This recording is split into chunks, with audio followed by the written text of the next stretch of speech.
الله الله الله الله الله. إن الحمد لله نحمده ونستعينه ونستغفره ونعوذ بالله من شرور أنفسنا ومن سيئات أعمالنا. من يهده الله فلا مضل له ومن يضلل فلا هادي له. وأشهد أن لا إله إلا الله وحده لا شريك له وأشهد أن محمدا عبده ورسوله. أما بعد فإن خير الحديث كتاب الله وخير الهدي هدي محمد صلى الله عليه وسلم وشر الأمور محدثاتها وكل محدثة بدعة وكل بدعة ضلالة وكل ضلالة في النار. فقد قال الله تبارك وتعالى في محكم تنزيله بعد أعوذ بالله السميع العليم من الشيطان الرجيم. بسم الله الرحمن الرحيم. وما خلقت الجن والانس الا ليعبدون.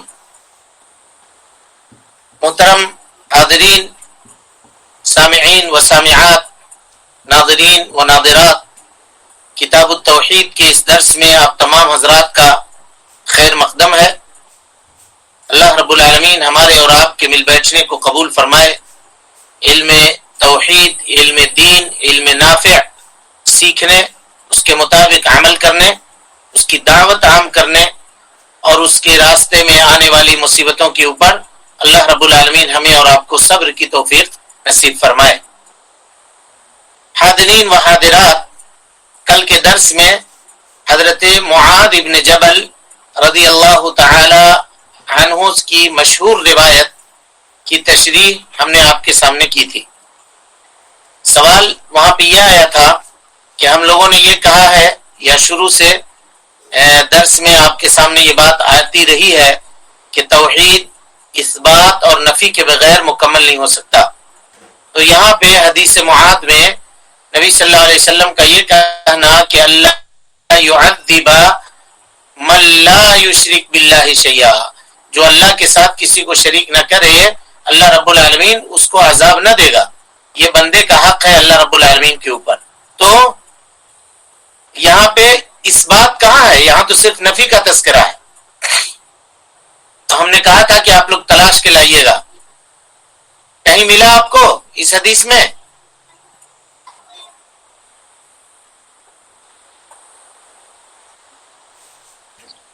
جو بندوں کا حق ہے کہ اسی کی عبادت کرے، اس میں اس بات ہے. پھر اللہ تعالیٰ نے جو فرمایا کہ وہ عذاب نہیں دے گا جو شرک نہ کرتا ہے، تو اس میں نفی کا ذکر ہوتا ہے. آواز نہیں آ رہی آپ کی. کوئی دوسرا اور کوئی بولے.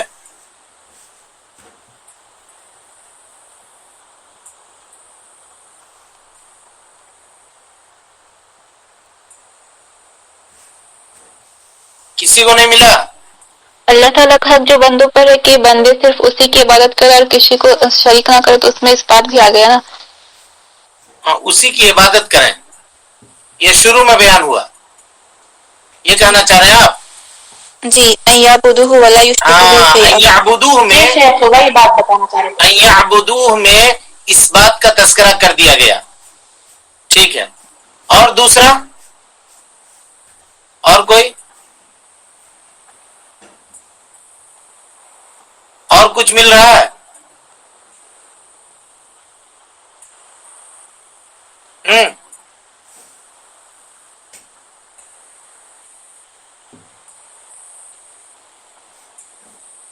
دیکھیے دوسرا میں بتا رہا ہوں آپ کو. یہ تو واضح ہے الحمدللہ. آپ نے بتا دیا. آپ لوگوں نے اللہ رب العالمین آپ لوگوں کے علم میں اضافہ کرے.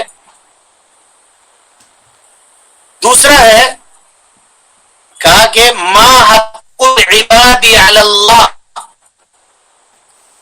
عباد عبد کا تذکرہ کیا. اور عبد کون ہوگا؟ وہی ہوگا جو اللہ کی عبادت کرے گا. عبد کا کام کیا ہے؟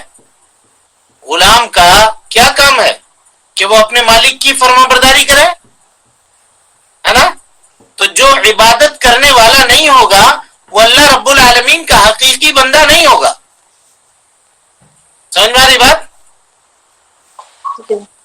اسی لیے قرآن حدیث رسول میں جناب محمد رسول اللہ صلی اللہ علیہ وسلم نے ایسے لوگوں کو جو اللہ کی عبادت نہیں کرتے ہیں ان کے بارے میں کہا تعیسا عبد الدینار، تعیسا عبد الدرہم، درہم کا بندہ، دینار کا بندہ،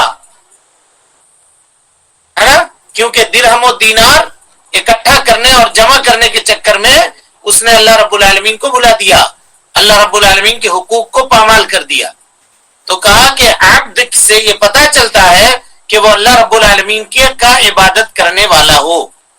اور ان تمام چیزوں سے مزید وضاحت اگر آپ کو دیکھنی ہو تو صحیحین میں یہ روایت آئی ہے، اس کے راوی حضرت معاذ ابن جبل رضی اللہ تعالیٰ عنہ ہیں، وہاں حدیث مزید تفصیل کے ساتھ بیان کی گئی ہے، حدیث کو دیکھیے۔ کہتے ہیں معاذ ابن جبل کہ میں اللہ کے نبی صلی اللہ علیہ وسلم کے ساتھ سوار تھا، پیچھے بیٹھا ہوا تھا سواری پہ، سواری کا تذکرہ آ چکا ہے کل آپ کے سامنے۔ تو اللہ کے نبی صلی اللہ علیہ وسلم نے مجھ سے کہا یا معاذ، میں نے کہا لبیک وسعدیک یا رسول اللہ، اللہ کے نبی صلی اللہ علیہ وسلم میں حاضر ہوں، میں نے آپ کی بات سن لی اللہ کے رسول صلی اللہ علیہ وسلم، کہیے کیا کہنا چاہتے ہیں؟ ثم سار ساعتا، اللہ کے نبی صلی اللہ علیہ وسلم چپ ہو گئے، اتنا کہنے کے بعد خاموش ہو گئے، چلنے لگے۔ پھر چلتے چلتے چلتے تھوڑی دیر کے بعد پھر آپ نے کہا یا معاذ ابن جبل، اے معاذ ابن جبل۔ تو حضرت معاذ نے کہا لبیک وسعدیک یا رسول اللہ، میں نے سن لیا، میں حاضر ہوں اللہ کے رسول صلی اللہ علیہ وسلم، کہیے کیا بات ہے؟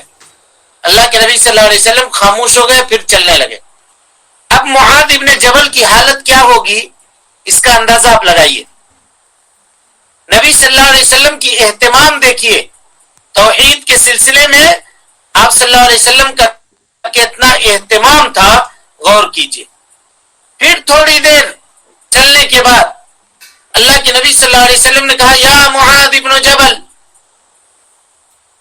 پھر انہوں نے کہا لبیک وسعدیک یا رسول اللہ۔ اب کیا حالت ہوگی؟ اب غور کیجیے، یعنی اب کیا کہنا چاہ رہے ہیں اللہ کے رسول صلی اللہ علیہ وسلم؟ کیوں بار بار 3 مرتبہ بلا رہے ہیں اور مجھ کو متوجہ کر رہے ہیں، اٹینشن میرا کروا رہے ہیں یا ہم کو متوجہ کروا رہے ہیں، اور پھر اللہ کے نبی صلی اللہ علیہ وسلم کچھ بول نہیں رہے ہیں تاکہ شوق کے اندر اضافہ ہو کہ کیا بات کہنے والے ہیں، کیا ضروری بات کہنے والے ہیں، اس کے اندر اضافہ ہو جائے۔ اللہ کے نبی صلی اللہ علیہ وسلم نے کہا، تھوڑی دیر خاموش رہے اور اس کے بعد کہا اتدری ما حق اللہ علی العباد، کیا تم جانتے ہو اللہ رب العالمین کا اس کے بندوں کے اوپر کیا حق ہے؟ تو حضرت معاذ نے کہا اللہ و رسولہ اعلم، اللہ اور اس کے رسول زیادہ جانتے ہیں۔ یہ سن کر کے اللہ کے نبی صلی اللہ علیہ وسلم خاموش ہو گئے، کچھ نہیں کہا۔ فسار ساعتا، پھر تھوڑی دیر اللہ کے نبی صلی اللہ علیہ وسلم نے کہا یا معاذ ابن جبل، کہا لبیک وسعدیک یا رسول اللہ۔ پھر آپ صلی اللہ علیہ وسلم نے کہا کہ حق اللہ علی العباد، اللہ رب العالمین کا حق اس کے بندوں کے اوپر یہ ہے ان یعبدوہ ولا یشرکوا بہ شیئا، کہ وہ اللہ رب العالمین کی عبادت کریں، یہ اس بات، ولا یشرکوا بہ شیئا یہ نفی، یہ کہہ دیا۔ ثم سار ساعتا، پھر تھوڑی دیر خاموشی ہو گئی دونوں میں، اتنا سننے کے بعد دونوں خاموش ہو گئے، نبی صلی اللہ علیہ وسلم بھی اور حضرت معاذ بن جبل رضی اللہ عنہ۔ تھوڑی دیر چلنے کے بعد پھر اللہ کے نبی صلی اللہ علیہ وسلم نے کہا یا معاذ بن جبل هل تدری ما حق العباد علی اللہ، کیا تم جانتے ہو کہ بندوں کا حق اللہ رب العالمین کے اوپر کیا ہے؟ اذا فعلوا ذلک، جب بندے یہ کر لیں، یعنی ان یعبدوا، اللہ کی عبادت کر لیں، ولا یشرکوا بہ شیئا، اور اس کے ساتھ کسی کو شریک نہ کریں، جب یہ کام کر لیں بندے، تب اللہ رب العالمین کے اوپر بندوں کا کیا حق ہے؟ اللہ کے نبی صلی اللہ علیہ وسلم نے پوچھا حضرت معاذ بن جبل سے، انہوں نے پھر کہا کہ اللہ اور اس کے رسول زیادہ جانتے ہیں۔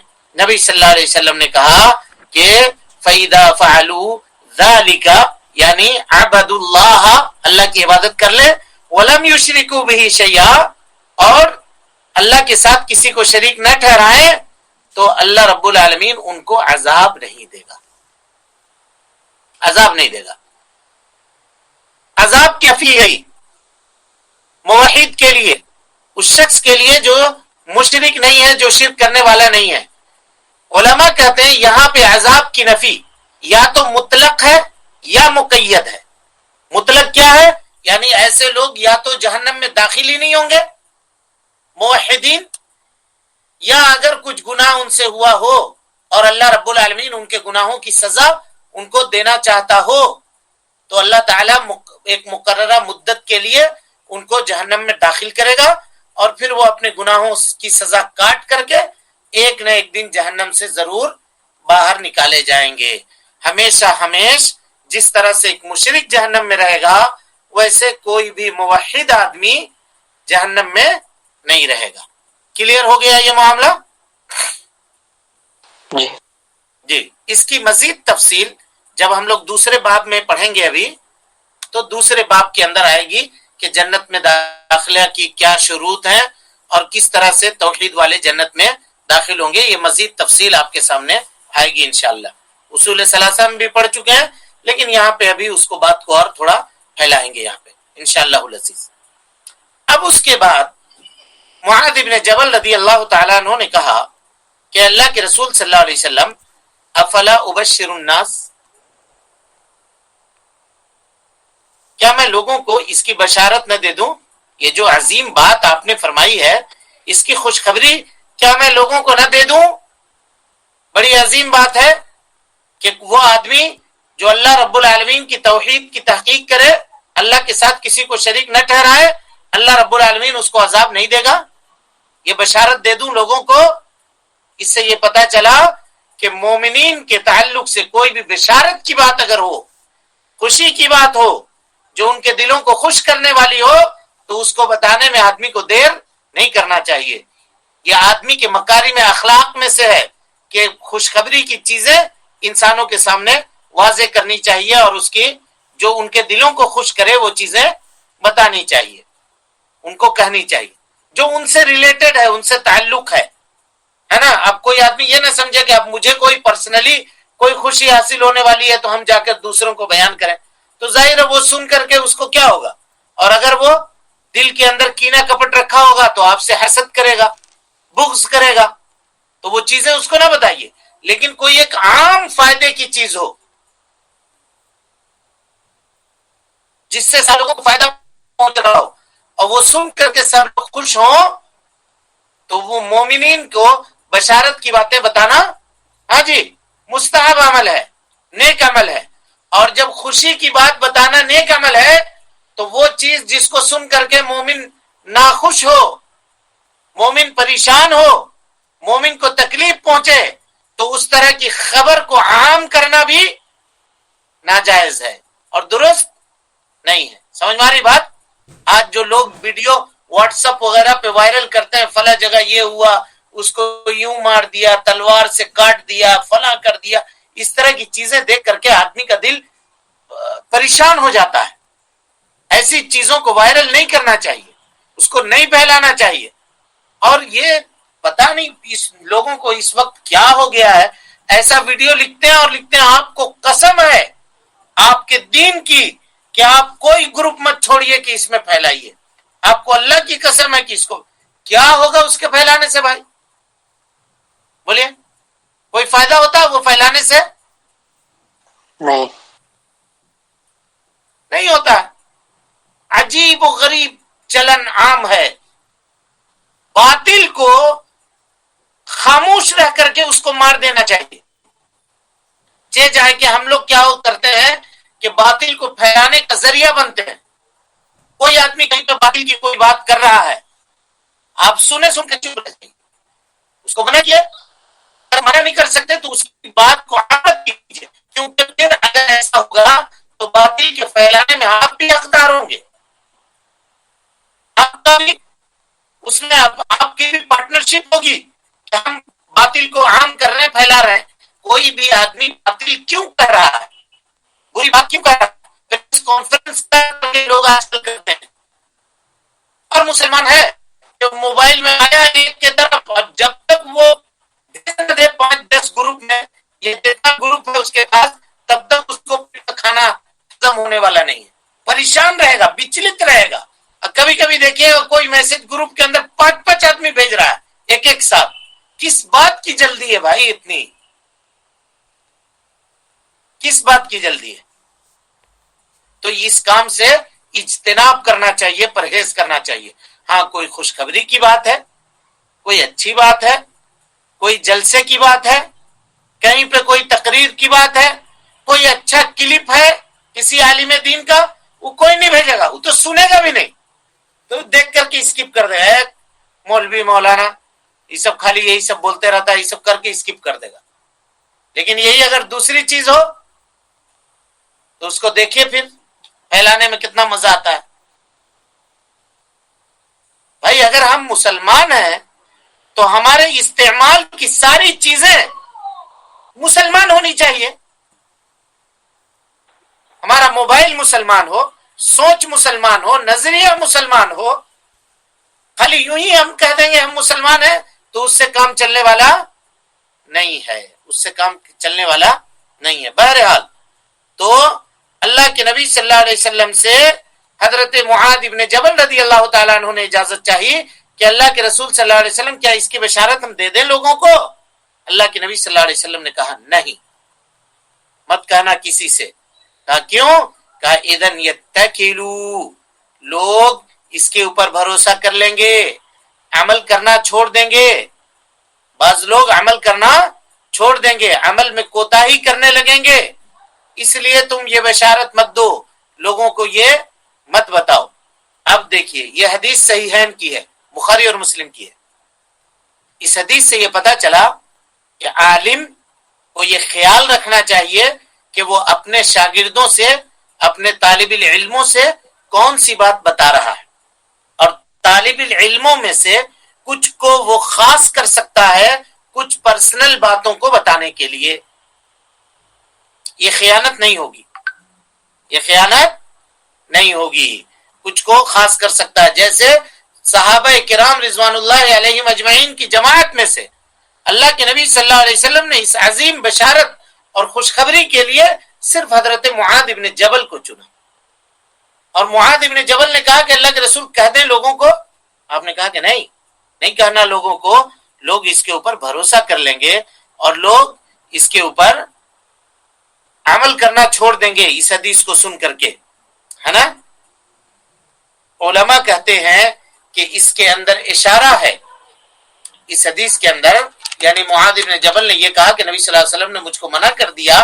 اس حدیث میں اس بات کا یہ اشارہ ملتا ہے کہ اگر علم کو چھپایا جائے، علم کی کتمان کی جائے اس شخص سے جس سے خوف ہو کہ یہ آدمی اس علم کا غلط استعمال کرے گا، تو اس کو وہ چیز نہیں کرنا چاہیے، چپ رہنی چاہیے. وہاں ہر جگہ پہ مجیب جواب دینے والا نہیں بننا چاہیے. دیکھیے کہ یہ آدمی اس کا غلط استعمال کر رہا ہے یا اس کو کسی دوسرے مقصد میں لے جا کر کے اس کو ڈھالے گا، تو وہاں پر اس بات کو بیان نہیں کرنا چاہیے. کبھی کبھی ایسا ہوتا ہے کہ حدیث کا کنسپٹ دوسرا ہوتا ہے اور لوگ اس کو دوسری جگہ پر لا کر کے کم علمی کی بنیاد پر فٹ کر رہے ہوتے ہیں. بہرحال تو ایسی چیزوں میں کتمان کرنا، کتمان کہتے ہیں چھپانا، علم کا چھپانا جائز ہے. اور علم اگر کوئی آدمی جان بوجھ کر کے چھپاتا ہے تو اس کے لیے بڑی شدید وعید ہے. جی نبی صلی اللہ علیہ وسلم نے فرمایا من کتم علما، جو علم کو چھپائے جانتے ہوئے، جانتے بوجھتے لوگوں سے مسئلہ نہیں بتاتا ہے، چپ رہتا ہے، خاموش رہتا ہے، تو کہا من کتم علما، جو علم کو چھپائے، الجمہ اللہ بلجام من النار، اللہ رب العالمین قیامت کے دن اس کو آگ کا لگام پہنائے گا، کیونکہ وہ علم کو چھپانے والا تھا. اچھی بات ہے. اب جب اللہ کے نبی صلی اللہ علیہ وسلم نے حضرت معاذ ابن جبل کو منع کیا تو حضرت معاذ ابن جبل نے یہ حدیث پھر کیوں بتائی؟ یہ سوال ہے یا نہیں ہے؟ جی ہاں کیا جواب ہوگا؟ آخری وقت میں بتائے تھے شاید، ہیں؟ آخری وقت میں بتائے تھے شاید، ٹھیک ہے، اپنے ڈیتھ سے پہلے بتایا تھا، ہیں؟ اپنے وفات سے پہلے. ٹھیک ہے، وفات سے پہلے بتایا، صحیح ہے، لیکن کیا وفات سے پہلے بتانا، وفات سے پہلے بتانے کے لیے کہا تھا کہ اللہ کے نبی صلی اللہ علیہ وسلم؟ انہیں ڈر تھا کہ علم کو چھپانے دو، علم کو چھپا لیا جائے گا، یہ ڈر تھا. اور کوئی بات؟ رسول صلی اللہ علیہ وسلم کی بات لوگوں تک پہنچ جائے. ٹھیک، اور منع کیا تھا نا یہ بات کو پہنچانے سے، پہنچے یہ تو تھی ہی، لیکن آپ نے منع کیا تھا. مومنین کو بشارت دینے کے لیے. بشارت دینے سے تو منع کیا تھا اللہ کے رسول نے.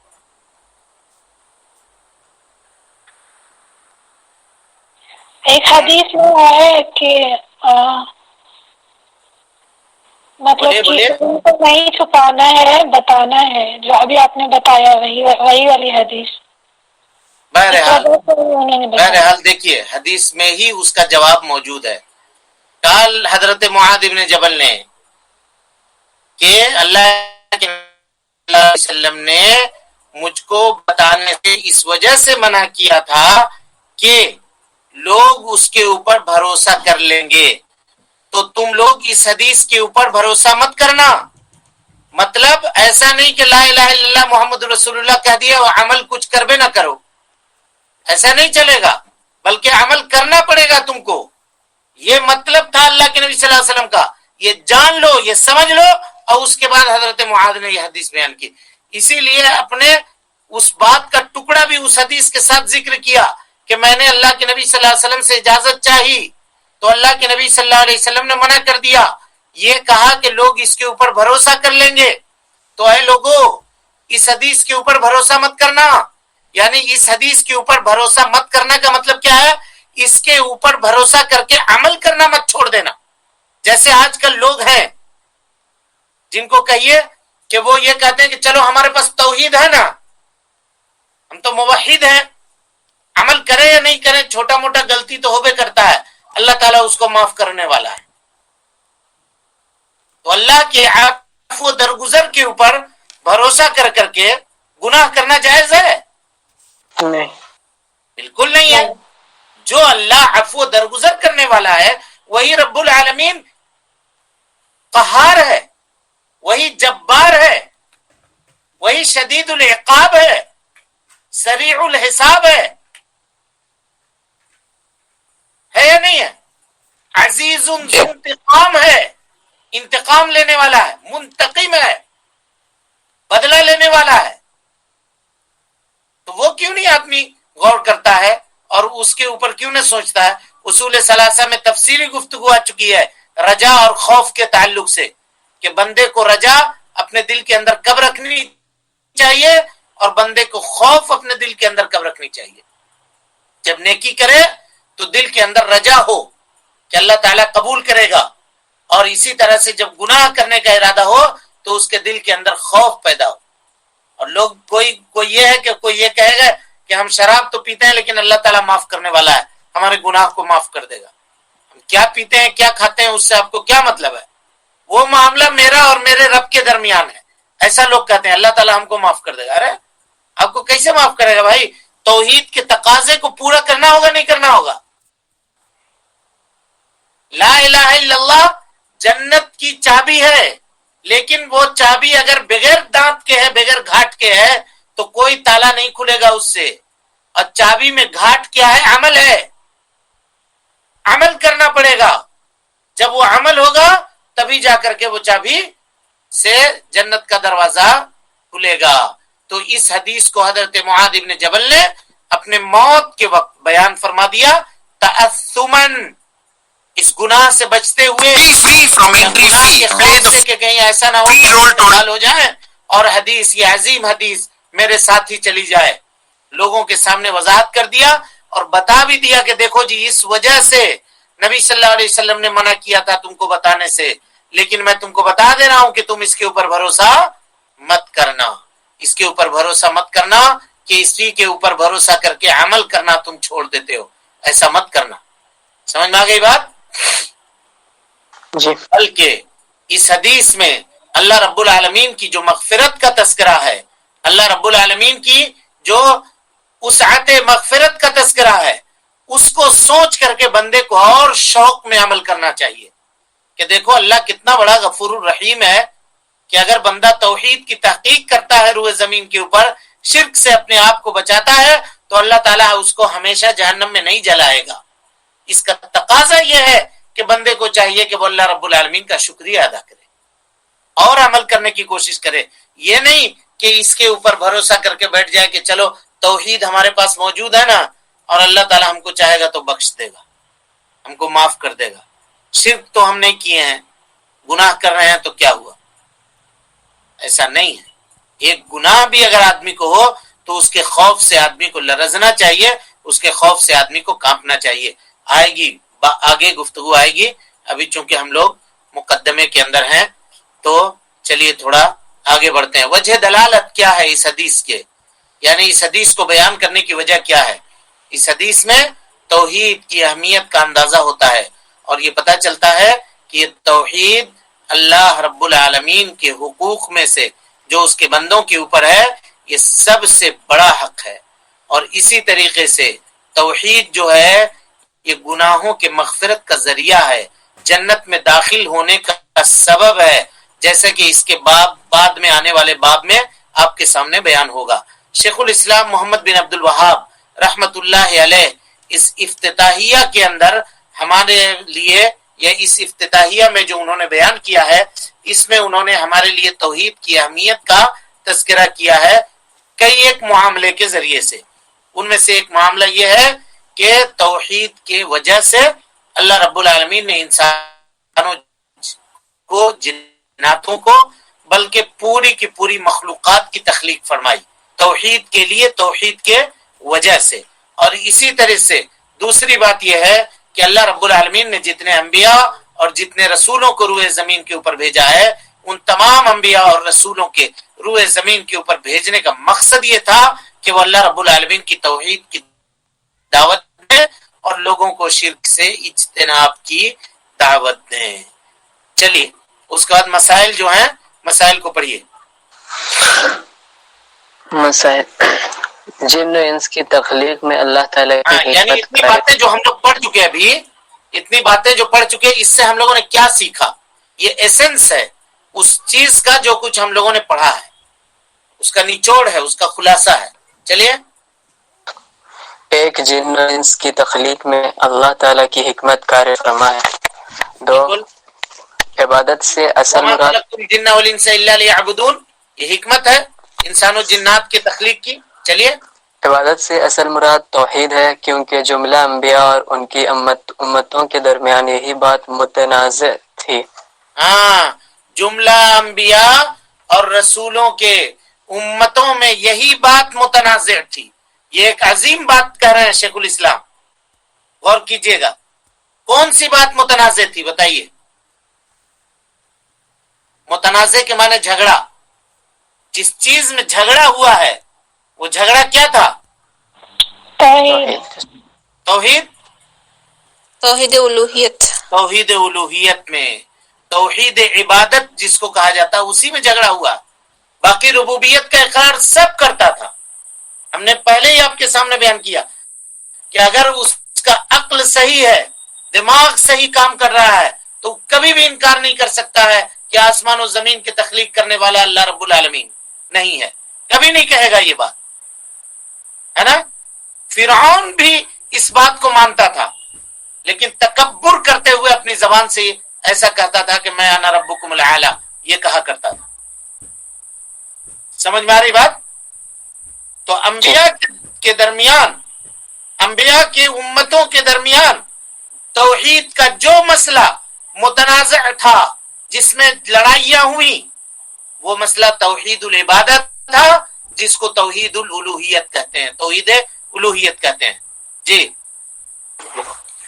3 جو شخص توحید پر کاربند نہیں، اس نے اللہ تعالیٰ کی عبادت ہی نہیں کی. اور سورۃ الکافرون کی آیت ولا انتم عابدون ما اعبد، اور جن کی تم پرستش کرتے ہو میں ان کی پرستش نہیں کرنے والا عظیم ہے یہ مسئلہ، ایک بہت بڑا عظیم مسئلہ ہے نا. انشاءاللہ العزیز اس کی تشریح ہم کل کے درس میں آپ کے سامنے کریں گے. یہ ایک بڑی بات کہنا چاہ رہے ہیں اس مسئلے میں کہ جس نے توحید کی تحقیق نہیں کی اس نے اللہ رب العالمین کی عبادت کی ہی نہیں. اللہ اکبر. یعنی اگر کوئی آدمی چھوٹا بھی شرک اگر اپنی زندگی میں کر رہا ہے تو جان لیجئے کہ وہ اللہ رب العالمین کی عبادت کرنے والا نہیں ہے.